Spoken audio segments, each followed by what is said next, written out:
दरम्यान महायुती सरकारचं खातेवाटप सातत्याने रखडताना दिसतंय। शपथ घेऊन 4 दिवस उलटले तरी पण मंत्री बिनखात्याचेच आहेत। नाराजी नाट्य टाळण्यासाठी महायुती सरकारचं आस्ते कदम आणि सावध पवित्रा या बाबतीत पाहायला मिळतोय। अधिवेशनादरम्यान खातेवाटप होण्याची आणि ते जाहीर होण्याची शक्यता आता हळूहळू धूसर होत चाललेली आहे। अर्थात हे खातेवाटप अतिशय महत्त्वाचं आहे, कारण आत्तापर्यंत कुठलंही खातं कोणाला मिळणार हे स्पष्ट झालेलं नाहीये। आपले प्रतिनिधी अभिषेक मुठाळ आपल्या सोबत आहेत। आपण या संदर्भात आणखीन माहिती घेऊया।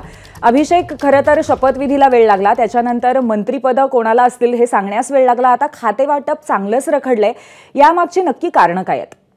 एकूण आपण पाहायचं तर मंत्रिपदासंदर्भात आमदारांनी शपथ घेतल्यानंतर आपल्याला तिन्ही पक्षांमध्ये कुठेतरी नाराजी नाट्य पाहायला मिळालेलं होतं आणि एकूण ते टाळण्यासाठी खातेवाटप अजून लांबवला जातोय का असे प्रश्न सध्याला निर्माण होत आहेत। एकूण सगळे जर का पोर्टफोलिओ पाहायचे तर मंत्र्यांची देखील संख्या आपल्याला पूर्ण होताना पाहायला मिळते आणि त्यामुळे या संदर्भात जर का पाहायचं तर ज्या मंत्र्यांना पोर्टफोलिओ मिळणार आहेत त्यांची कुठेतरी नाराजी नको। एकूण सगळं अधिवेशन जर का पाहायचं सध्याला नागपूरमध्ये सुरू आहे आणि कुठेतरी ही नाराजी नाट्य टाळण्यासाठी हा संपूर्ण खाते वाटप असेल, पोर्टफोलिओ असेल, ते उशिरा जाहीर होणार का असे प्रश्न देखील सध्याला आपल्याला निर्माण होताना पाहायला मिळत आहेत। एकूणच सध्या या अधिवेशनामध्ये पाहायचं तर कुठेतरी शक्यता ही धूसर पाहायला मिळते आहे की पोर्टफोलिओ हे जाहीर होतील।